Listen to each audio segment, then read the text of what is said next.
Welcome to the Nordic Edge Podcast. I'm your host, Asle Hoset, and I'm taking you on an expedition to explore the Nordic way of life, from our unique cultural and lifestyle factors to our focused, happy and healthy existence.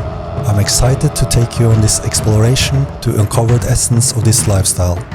Join me on this journey as we discover the focused life on the Nordic Edge. Stay focused, Valhalla awaits.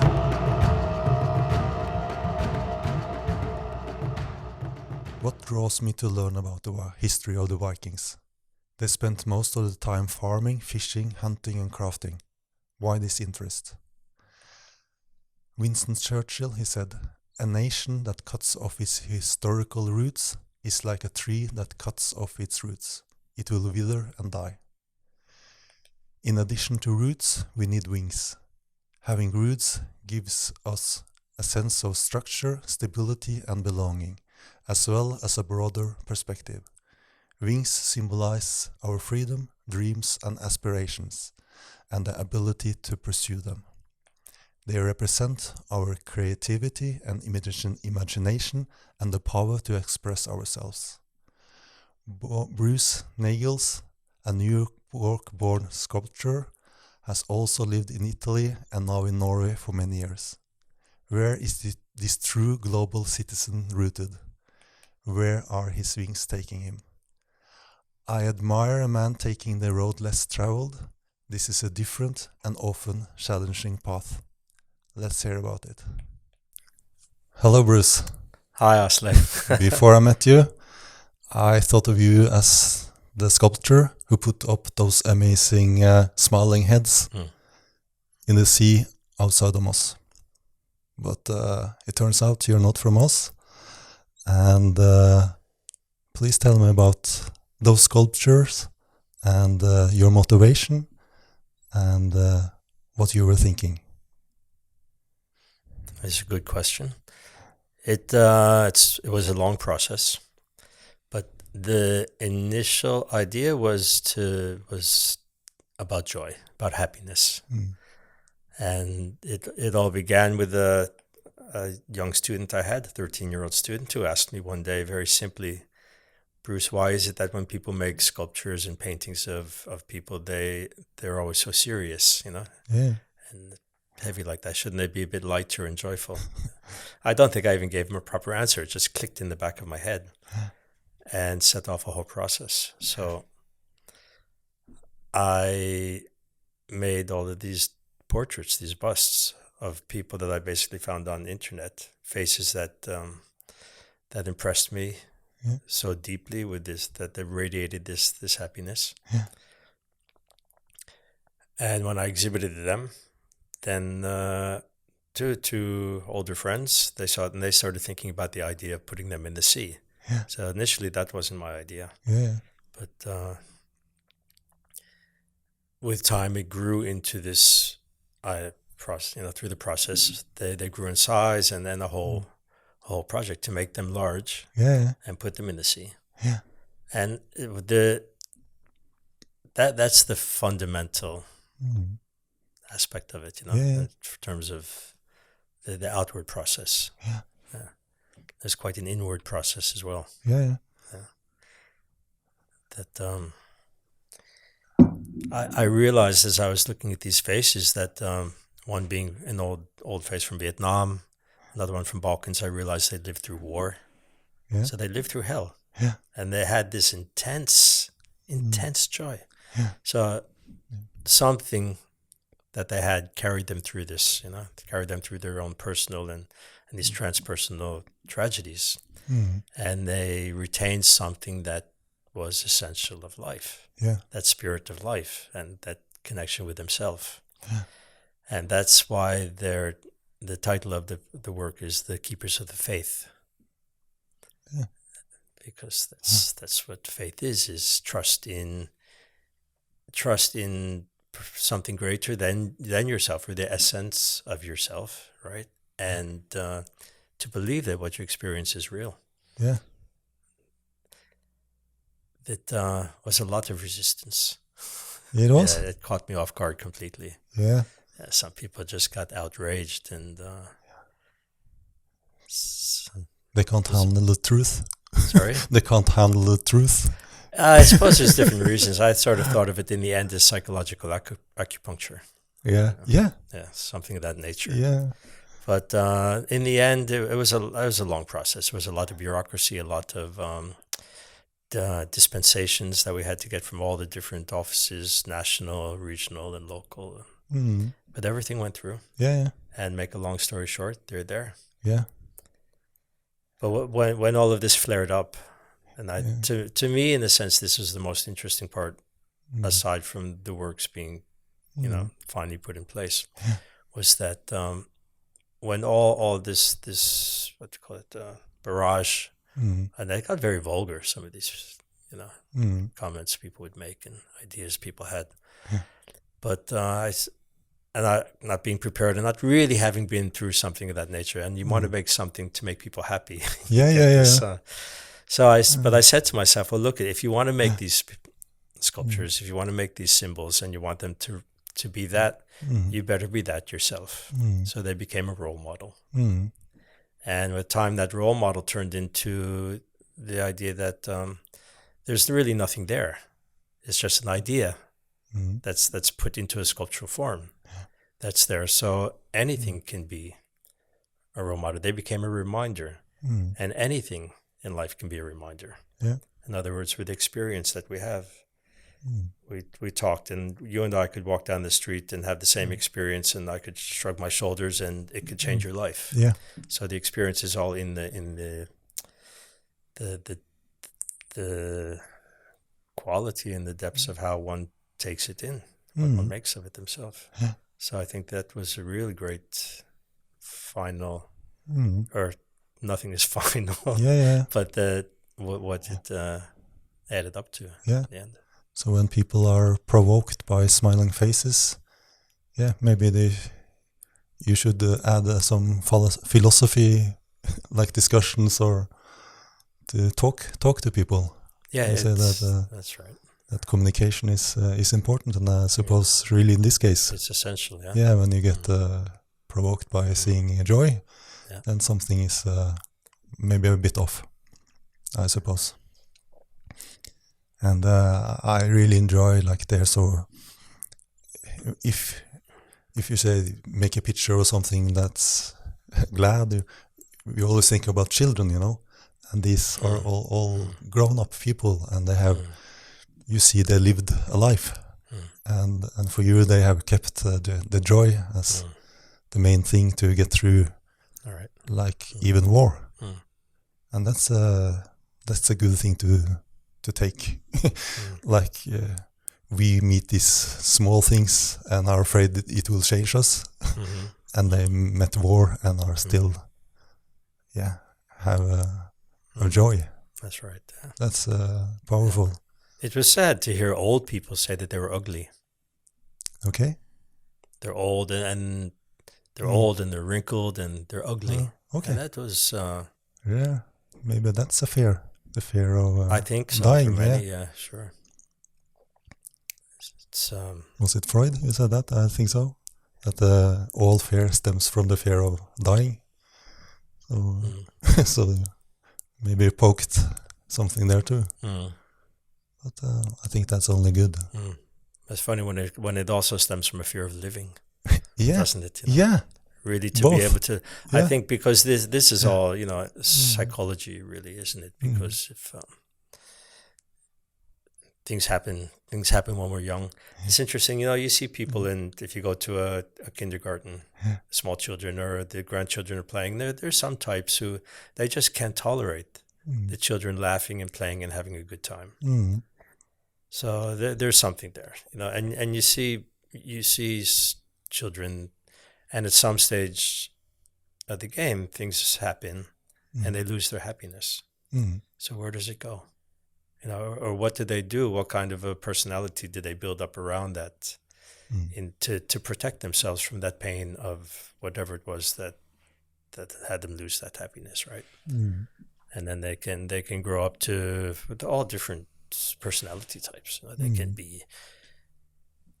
They can put themselves in an important situation where they are their position demands respect, or they can put them think of themselves very lowly, but something is holding them back from living. Mm. Because to really live, then they have to feel everything. That means really they have to feel that pain that they experienced, which created the schism. Mm. If that makes sense to you. Yeah. Yeah.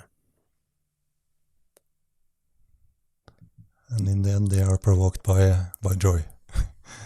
Mm. What drew you into?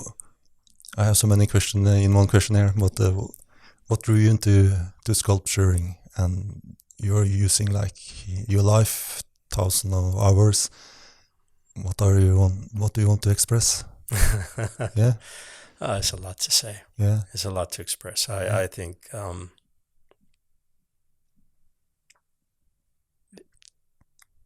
it's a language. Yeah.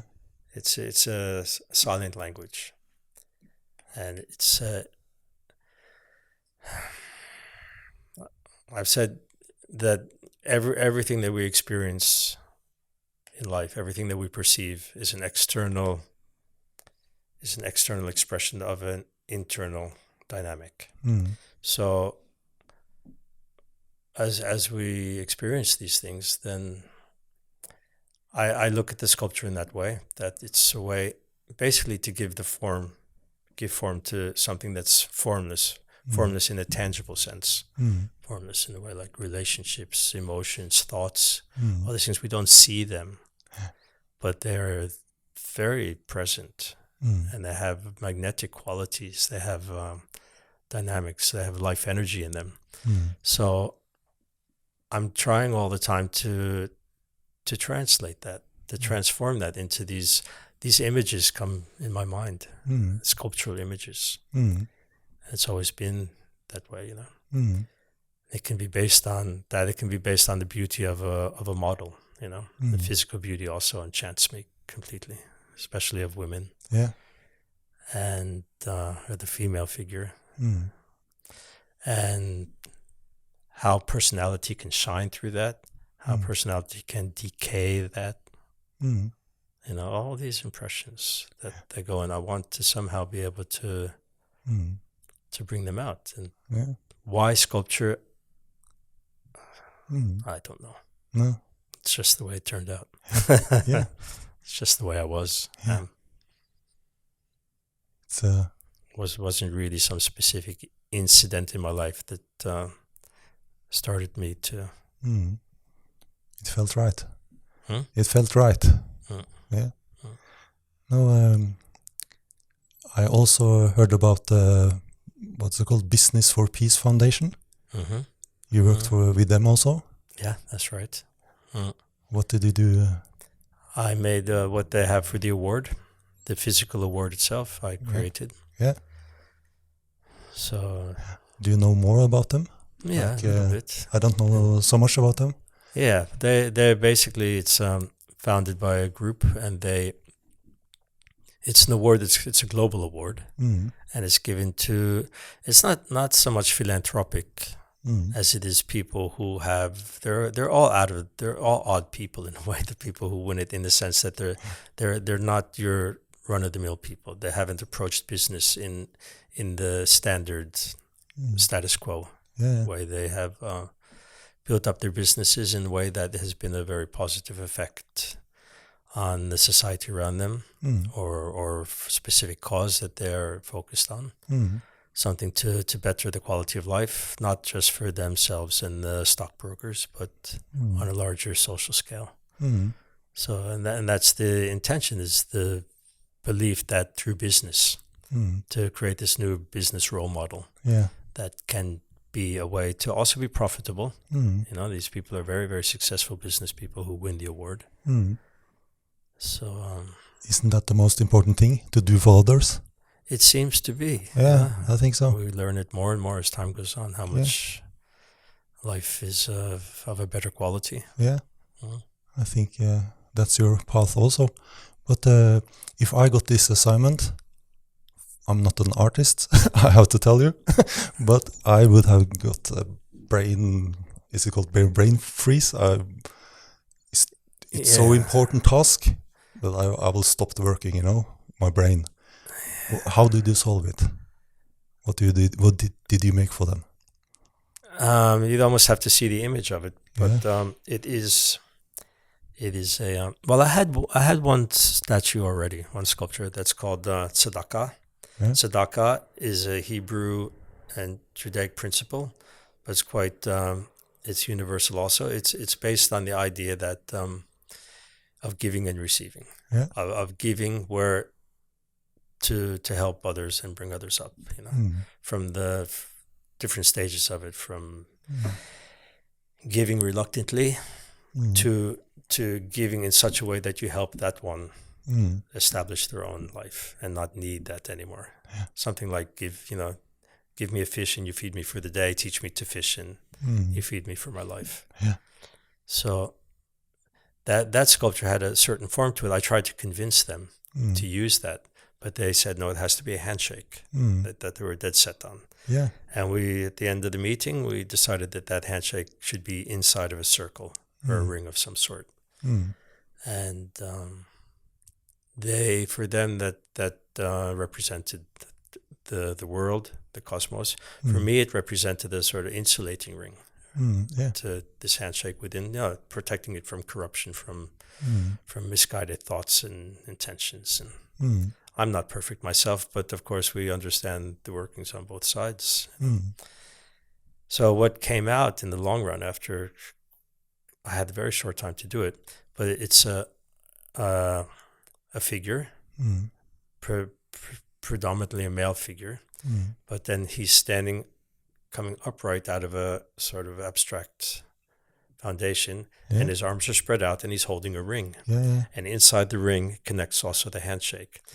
And the ring is not fully connected itself. It connects through his supporting it. So it's in one way, it's almost like an Atlas figure where he's holding up this ring. And in another way, he's the conductor that is connecting the ring and making it full. So in actuality, he's the award winner, or she. One woman who was a winner one year, she asked me, why is it a man? I had to wait till next year when I met her to answer it. 1 year is a good time to think,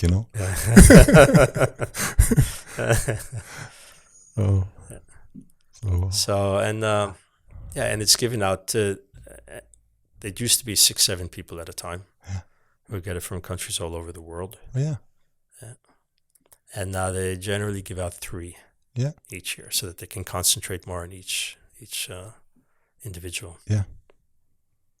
Business for Peace Foundation. Is that right? Business for Peace Award. That you give. Which you can look up. You can Google it, and for sure, it's given out every year in the Nordic Edge Hoset, the city hall in Oslo.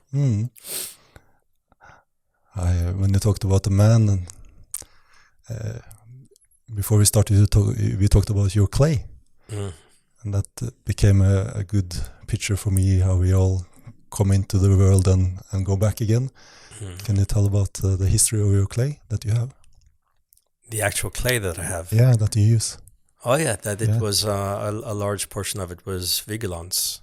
Because he had tremendous amount. I mean, when you think that basically all of Ragnarparken was modeled out of clay originally. So when he died, then they divided up all his materials and so on to all that generation of sculptors, a generation older than myself. And I had the old atelier of Dyrevaux in Asker.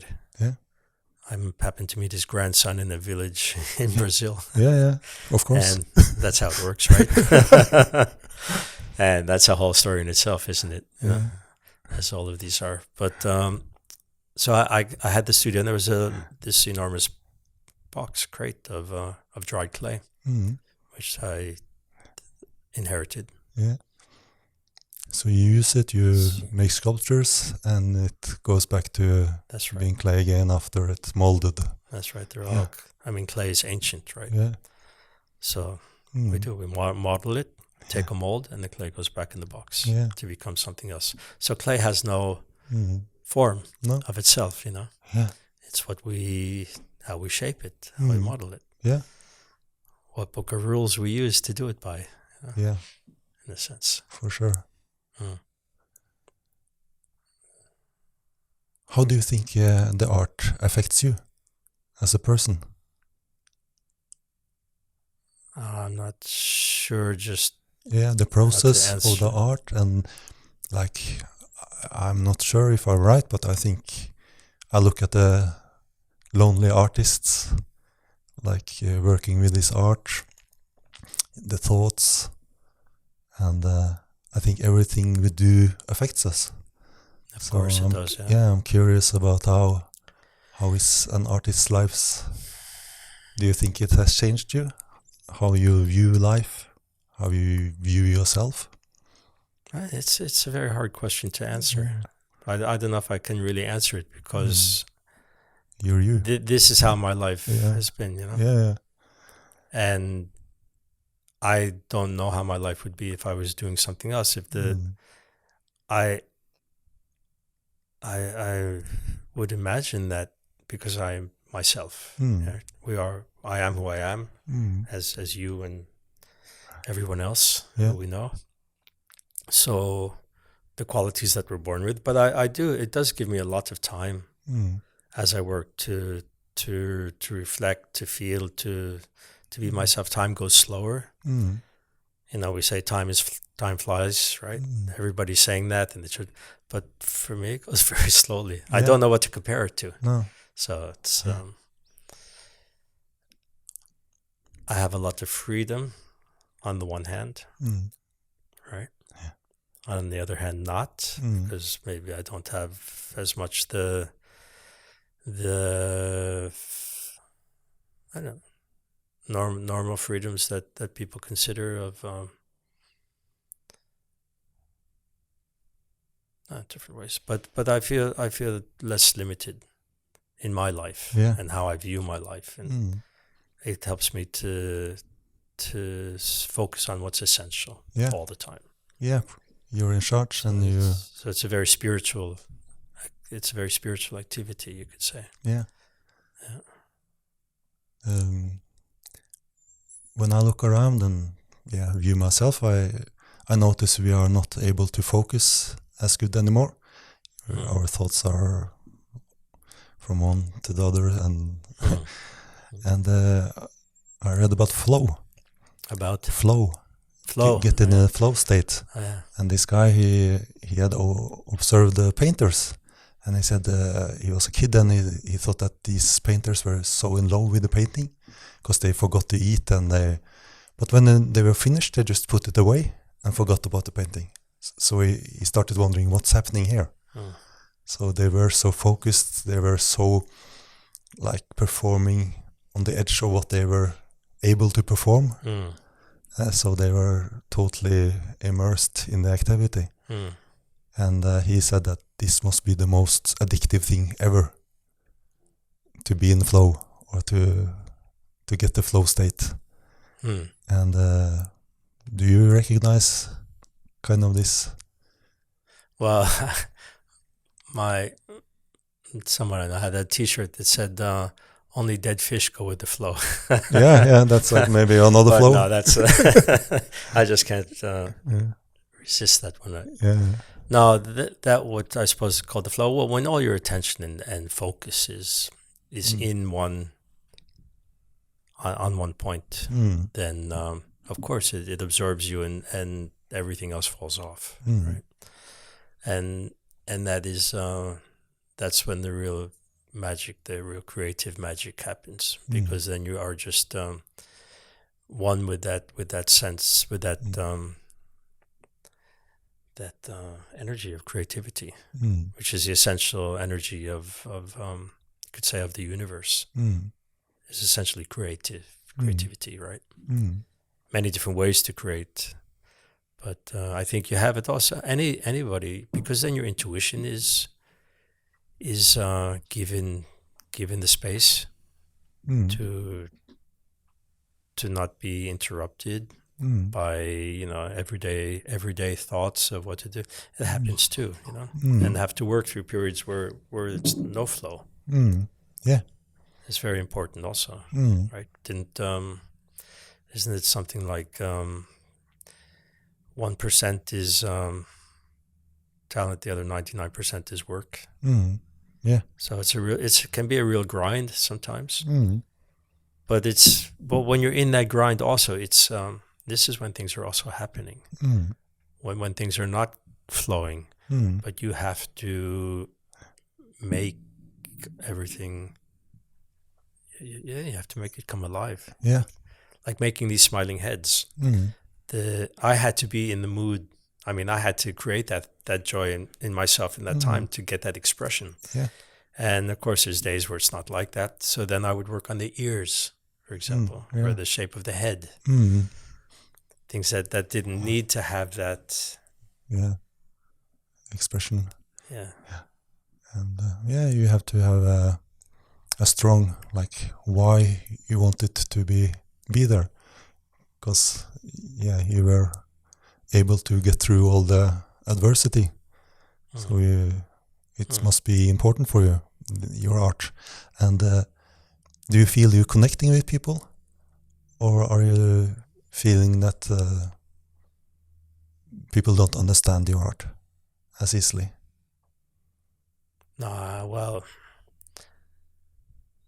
it's always good to keep things simple, right? As simple as possible, even when things are complex. And it's good to create a language that can be seen and understood. You don't have to have years of experience or study or detailed information to react to a piece.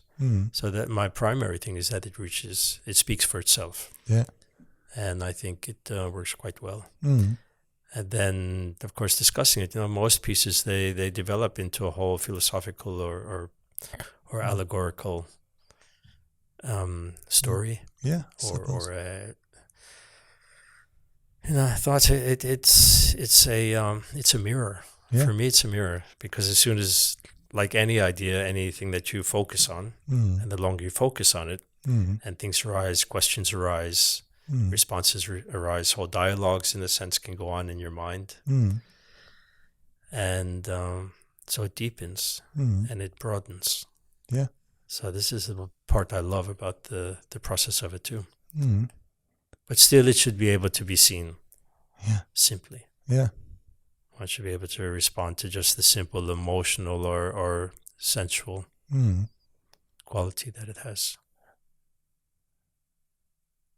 Because I wrote something from you about, like, the inner life creating the outside world. Do you remember what I'm talking about? Yeah, of course.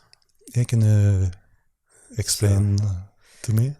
I think this is something that's being more and more understood today. I think I was saying to a friend just yesterday that, thinking about it, both science and mysticism, or the spiritual qualities, and they're both seeking truth. In that way, they share a common ground. Science searches and reaches for that truth externally, while the mystic searches to experience that directly within themselves.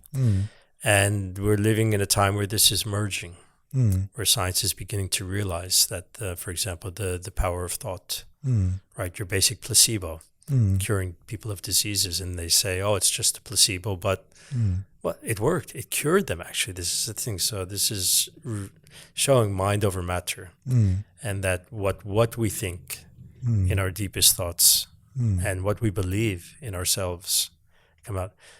This is creating our perception of the world, and it also has a magnetic. Everything is vibrations, so it's actually affecting on many different levels. We all know, on a good day, you're very positive. Your thoughts are positive, and the people you meet, you affect them in one way. If you're out there and you're miserable and grumpy or angry or something, then it's you attract or you affect people in that sort of way. You're much more likely to get in the fight with another angry guy if you're in a really angry, pissed off mood. Yeah. And if you feel a lot of love in yourself one day, then you're much more likely to be able to raise that whole vibration in a sense with that. So I think that it's basically saying that if you, well, one thing I suppose one thing in the sense that goes back to that with the sculpting too is, when the wind is blowing the snow around on a winter day, obviously on a winter day, then we have the chance to see something which is invisible, which is the form of the wind, right? Otherwise, we don't see the wind. We can see it's the trees moving by it, or people's hair blowing back by it. But when it blows up these particles, then we can actually see its form, or the dust. And so, to me, that's very much what the physical world is. What matter is that wind, which has taken form through all these creative processes. So what we see outwardly as a physical world, physical dimension, matter, is essentially that. Yeah. Right? And this is what actually I'm always reaching for, in what I was saying a little bit before with the sculpture, is to get to that. To really be able to bring that forth. Yeah. Before I read what you wrote, I heard this, if you want to find peace on the outside, you need to find peace in the inside. That's my first reference for this. And also epigenetics. Epigenetics? Yeah, epigenetics. Oh, yeah. Epigenetics. And about how you live your life, the stress level, how this affects your genes, the potential in your genes, how your how your body, brain is shaped by everything. Yeah. So, what do you think about it? A quite different way, or you talked about vibrations? Yeah. No. This, of course, this is directly related to that. And they know, the next generation from Holocaust survivors, they have anxiety. Yeah. And I think the classic experiment, I think it's epigenetics, is they would expose mice to lavender. I think it was lavender, but whichever flower it was that they love, the sense of. But they would do, good old scientists. They would give them an electric shock each time they would smell it. So naturally, they would develop an anxiety each time they smelled it. The next generation, without having been exposed to that experiment, also had anxiety. Yeah. Of the smell of it. So it proves in that way that it's something that latches onto the genes, and it can go the other way as well, and it can disappear with time. But, they tell us which world we are living in. Yeah. So if you think about these, exactly this, and back through the generations and generations and generations of our being, that we're pretty complex. But what I think is amazing is if all these bad impressions had just been stored in us, then I think mankind have dissolved. Yeah. Because we have been destroyed. Much, yeah. So I think the good trumps the evil in mankind. So I think also the good is stored. I believe so, yeah. So, but very well said. It's easier to measure the bad side that you see after famine. Descendants get easier fat, whatever. It's easy to measure. That's right. Yeah. Compared to the good things. When you just think of all the things that could go wrong in a day, that could go wrong in your body, and they don't. Yeah. So that shows that that positive force is much greater. Yeah. Yeah. For sure. Yeah.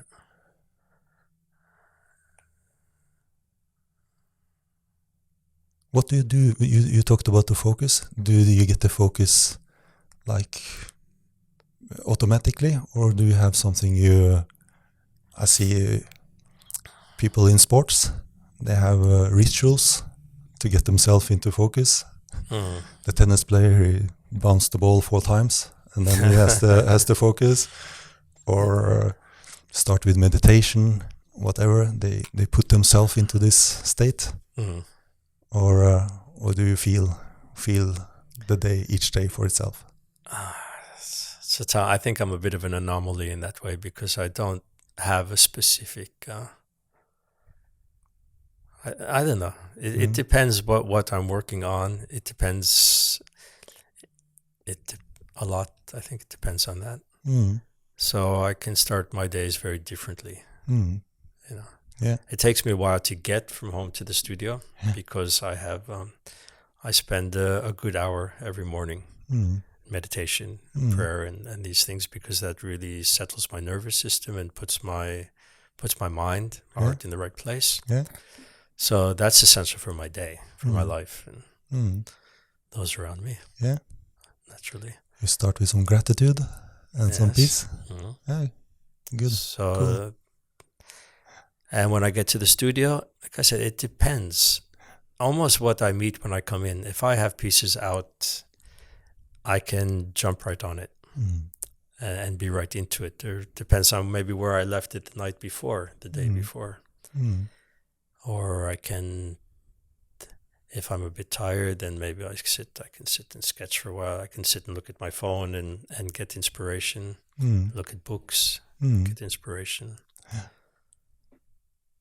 Maybe I start the day taking care of certain parts of external business, contacting people and things like that. But I'm not that what I said when I get up in the morning. That's basically my only routine. Yeah. The rest of the day is a wide open slate. I just know that I want to use the time in the. Yeah, but the mornings don't that set the mood for the rest of the day? No, that's the point. Yeah. So I don't think you need more, perhaps, than the start. Well, it works. It works pretty good. Like yeah. Good for you. And I mentioned you're from New York, and you're born in New York, but New York State. Yeah. Okay. Yeah. So more on the countryside. Yeah. Well, not the countryside. Really. I grew up in a suburb. You know, with my family, middle class Jewish family, living in the suburbs outside Albany, New York. That's the capital. Yeah. And quite normal till I was a teenager. And then after that, we don't have to talk about right now. Maybe teenage is some kind of madness. I think so. Yeah. And there's a special time in the early 70s. There was still a lot of business going on, left over from the decade before. Yeah. The decadence before. So, but then I left when I was 17, 18. I spent years hitchhiking around in the U.S. I wanted to unwind a lot of status quo. I want to somehow get back to something that I perceived as the root of myself and understanding myself. There's some drive I had that wouldn't leave me alone. You know. So I had a lot of very strong experiences then. And I had nothing. You know, I loved to travel with basically, I had a coat and a pair of shoes in my knapsack, and I would find work along the way. And I really left myself open. It was a nice time in the U.S. Back then, because you could really do that in a way, and there wasn't a lot of great dangers that were around. Every so often something would come up, but it's very interesting. Meeting all sorts of people, you know, putting myself in touch and contact with a lot of types of people, circles in society that I wouldn't have associated with. Stepping in and out, you know, everything from lost vagabonds to wealthy homes and the whole spectrum in between. I really wanted to unwind. Did you see the different perspectives of the world even then? That they lived in different worlds, even if they stayed in the same town or city? Well, I began to really understand it then. That was the dawning of it coming on. Yeah. Because it's the first time I'd been out in the world really feeling everything that as an individual. And I think that about being an individual is very essential, and I think is very misunderstood, sort of misused concept, because individual doesn't mean egoistic. It doesn't mean me, but individ means undivided. Okay. So, in other words, you have in the whole of creation. You have this tremendous non-entity, non-defined energy, but everything that's created within that is actually individual. From every plant, every blade of grass, every animal, every human being. It's based on these being coming from the same.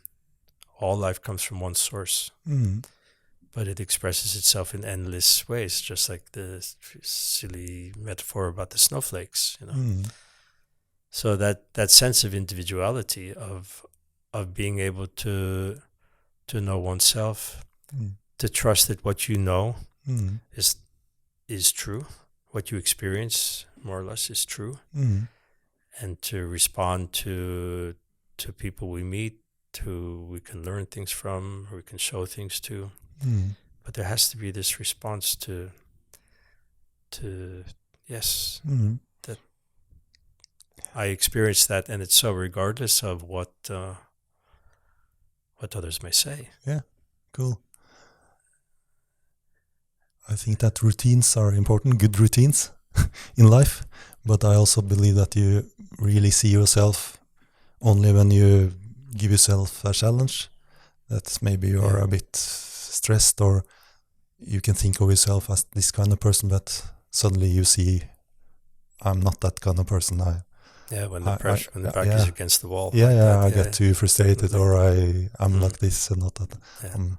But did you find yourself? Over and over again. Yeah. Good point. Yeah.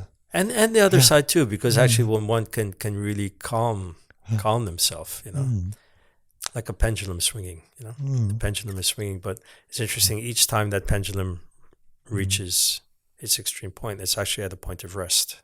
Yeah, of course. And we want to, if we get that pendulum in our head, we can slow things down and calm things down, and the combination, the play between the action and the rest, like that. So in other words, between those kind of experiences of being under the pressure, and the back against the wall, combined with actually then that release and the opportunity, if we focus in the right way, to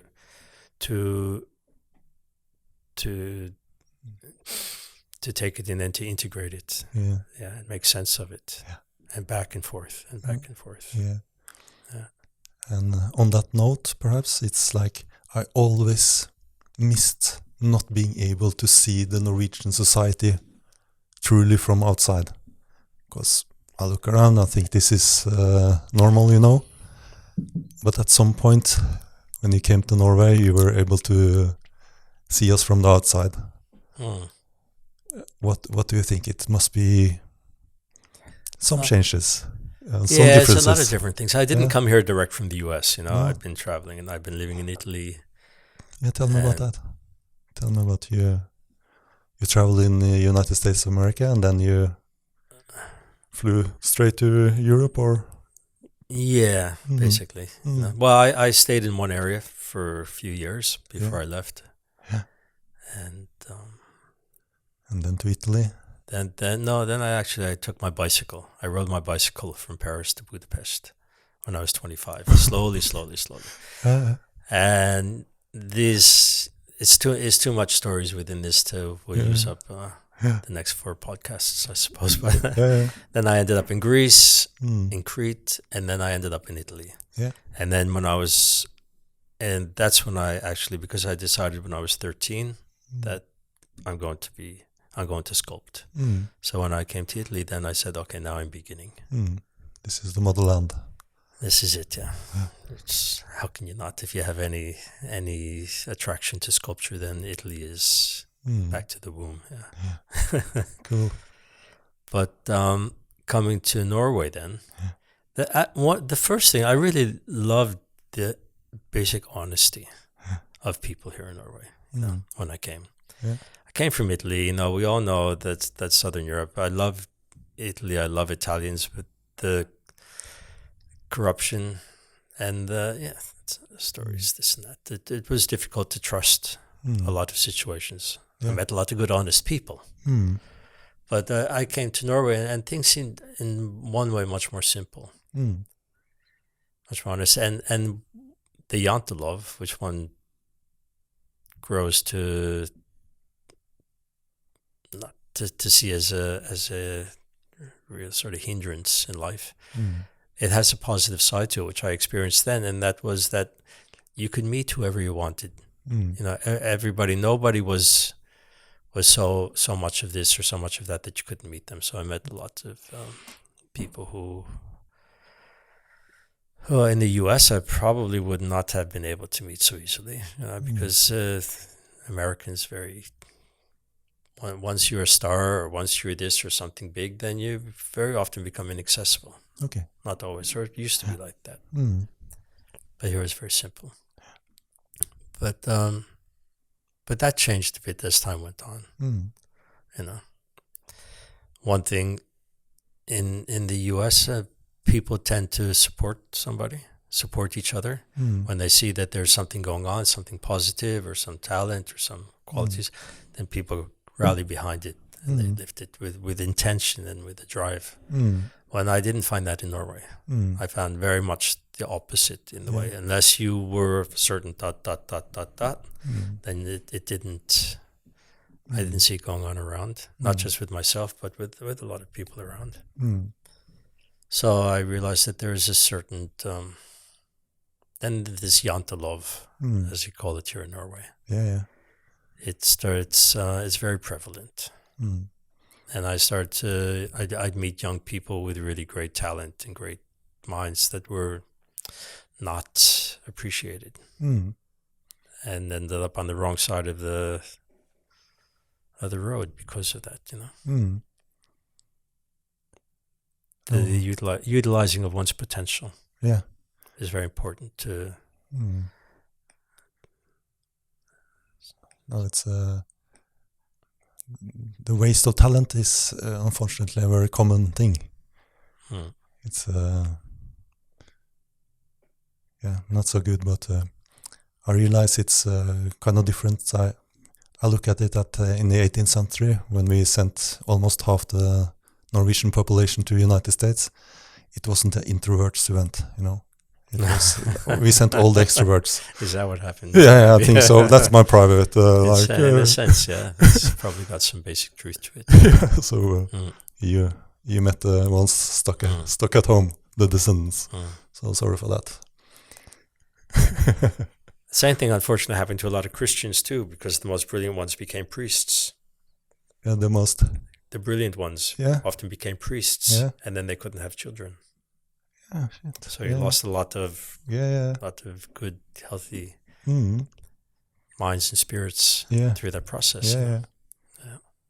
But it's funny because in Judaism they have as many children as possible. Yeah, makes sense. To pass it on, But I think anywhere you go in the world, right, you're going to have advantages and disadvantages. I feel very fortunate to live in Norway. I really do, because when we look around at the world and the state of the world and the basic level, especially comparatively, to the peace in this country, to the economically, everybody in Norway basically has a life still. While we see in other countries, it's decaying. The U.S. is not in a good state at all. No. These days. So I prefer to be here. You're never going to find, I don't think one is going to find any paradise on earth in terms of a system where one goes, No. So it's a lot to do with the people you know, the people you meet, and the quality of life that you carve out of that. Yeah. Do you think Norway will have this polarization too, eventually? Yeah. The rich ones go to Switzerland, and the ones getting social benefits go to Spain. Don't know what's happening, It's suddenly we'll be stuck with only the people in the middle. Well, I mean, there's definitely there is a economic spread that's developing a lot more in Norway than it used to be. Right, things are much more on key, and where the resources are and where the resources are not. I don't like the way the health system is going, where it's being turned into a business of efficiency rather than focused on the individuals. Yeah. If we forget that life is about the people, right, and of course looking after environment and so on too, but we have to look after each other. If we can't look after each other on a basis of what we are and how we are, then we're asking for trouble. When we have a big explosion of mental illness, and yet the system just keeps putting more pressure and more efficiency as the emphasis, it's like swimming in wanting to be dry. It doesn't work. You have to be able to stop and change to see the root. You have to always get back to the root and see what the first cause is, because I think it's very often the only way to put a real change into effect. Yeah. Maybe it's not always best to have the people that have been studying economics to be the bosses of all this institution, that they want to have bigger and bigger. No, you have to go to the people who have experience. Yeah, to get more efficient, and then they understand this is not working, so we get it smaller, and then it's got too costly, and then they got, so it's your pendulum. That's right. It's going back and forth, I believe, maybe in this era. But something I always enjoyed in Norway, it's like kind of okay to, is it called kick upwards? You can criticize upwards, but you will never criticize downwards. Yeah, there's some very healthy things about in that way, you know. I enjoy it, but do you think we've gone too far with this? Or have we became a Norwegian too, so you don't see it from the outside anymore? I've been here for over 30 years, so definitely have learned to adapt. Yeah. But I don't like politics. I don't involve myself in politics because people are divided by politics. Unfortunately, you know, if you're on one side, then you don't like what the other side does, and vice versa. What did Mark Twain say? He said, if you put 100 red ants and 100 black ants in a jar, nothing will happen. But the moment you start to shake that jar violently, the red ants will begin to kill the black ants and vice versa, because they'll perceive the other one as the enemy, when in fact the real enemy is the shaker. So I don't like seeing people divided. It's happening more and more, these schisms, pitting people, societies, nations, cultures. It's been going on for a long time, but it operates like that, right? But that's a whole nother discussion, and it's obviously it's playing a lot through politics on different levels. The others, whether they're knowledgeable or they're naive about it, it's still they're not like us. No. That's the basis of. But it's a beautiful country too, you know. I met Odd Nedrum when I first came here. Yeah. In the very beginning, and he said to me, why does an artist want to come to Norway? Yeah, good question. Yeah, and my first reply was the nature. It's just tremendous. I traveled up to Lofoten in the beginning, and it was it was mind blowing, like we used to say. The just the beauty and the dynamic of it all, the forces of nature, and very, very beautiful country. I hope I get a visitor from America one day so I can see it myself.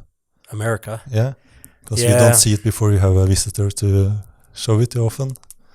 This kind of things, unfortunately. Yeah, it's not the same country that I grew up in. No.